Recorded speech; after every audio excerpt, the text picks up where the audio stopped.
안녕하세요. 자, 오늘은 우리 주변에서 은근히 자주 마주치지만 사실은 잘 모르는 분들이죠.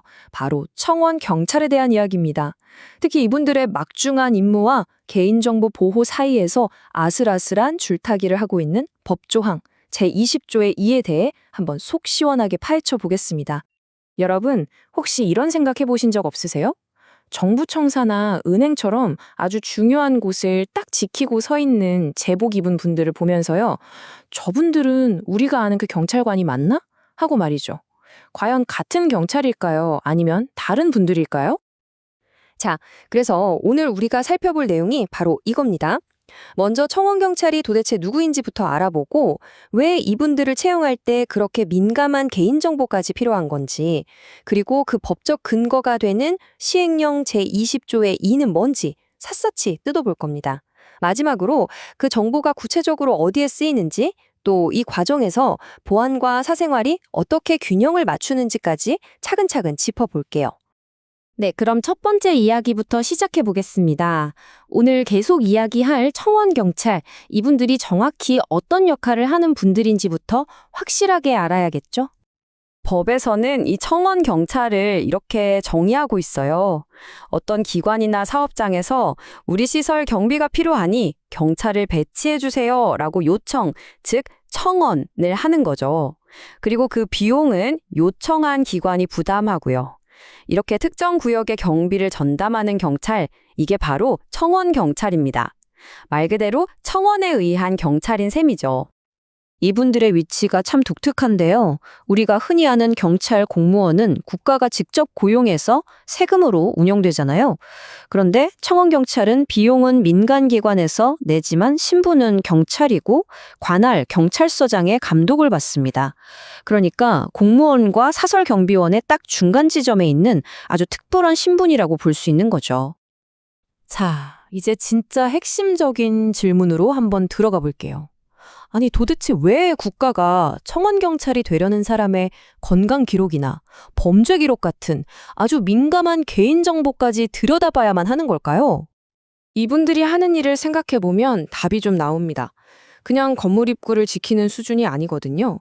국가 주요 시설, 금융기관 같은 곳을 경비하고 심지어는 무기까지 소지할 수 있습니다. 이렇게 엄청난 책임이 따르기 때문에 이 사람을 믿고 그 일을 맡길 수 있는지 검증하는 과정은 우리가 상상하는 것보다 훨씬 더 철저할 수밖에 없는 겁니다. 물론 이렇게 민감한 정보를 함부로 볼 수는 없겠죠. 당연히 법적인 근거가 명확하게 있어야 합니다. 바로 청원경찰법 시행령 제20조의 2가 그 근거 조항입니다. 법을 보면요, 이 중요한 정보를 누가 다룰 수 있는지가 아주 명확하게 딱 정해져 있습니다. 오직 시도경찰청장과 관할 경찰서장, 이 사람들만 법이 정한 목적을 위해서 데이터를 처리할 권한이 있는 거예요. 다른 사람은 절대 들여다볼 수 없다는 뜻이죠. 그럼 어떤 정보까지 볼 수 있느냐? 보시는 것처럼 건강 상태, 과거의 범죄 기록, 그리고 주민등록번호나 외국인 등록번호 같은 고유식별 정보까지 포함됩니다. 왜 이렇게까지 자세히 보느냐? 결국 신체적으로나 정신적으로 이 직무에 적합한 사람인지를 다각도로 판단하기 위해서인 거죠. 그런데 여기서 정말 중요한 포인트가 하나 있습니다. 법 조항에 아주 강력한 브레이크가 하나 걸려 있거든요. 바로 불가피한 경우에만 이 정보를 처리할 수 있다는 겁니다. 그냥 필요할 것 같다고 막 열어보는 게 절대 아니라는 거죠. 그렇다면 법에서 말하는 그 불가피한 경우라는 게 도대체 뭘까요? 이 역시 법에 아주 구체적으로 명시되어 있습니다. 개인정보를 어떤 목적을 위해 사용할 수 있는지가 딱 정해져 있다는 얘기예요. 바로 이 네 가지입니다. 첫째, 청원경찰을 뽑고 심사하고 배치하는 인사관리를 위해서. 둘째, 이 사람이 무기를 휴대하고 제복을 입을 자격이 되는지 판단하기 위해서. 셋째, 청원경찰을 요청한 기관, 즉 청원지를 제대로 지도하고 감독하기 위해서. 그리고 마지막으로 이 세 가지 업무를 처리하는데 꼭 필요한 경우, 딱 이 네 가지 목적을 위해서만 개인정보를 쓸 수 있도록 못 박아둔 겁니다. 자, 이제 마지막 장입니다. 이 모든 것들이 의미하는 바가 뭔지 좀 더 큰 그림을 한번 살펴보면서 정리해 보겠습니다. 결국 이 법조항의 핵심은 신뢰라는 한 단어로 모아집니다.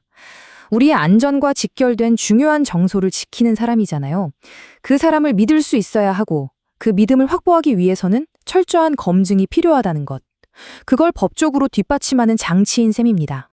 청원경찰법 시행령 제20조의 2는 바로 이 두 가지 중요한 가치 사이에 치열한 줄다리기를 보여줍니다.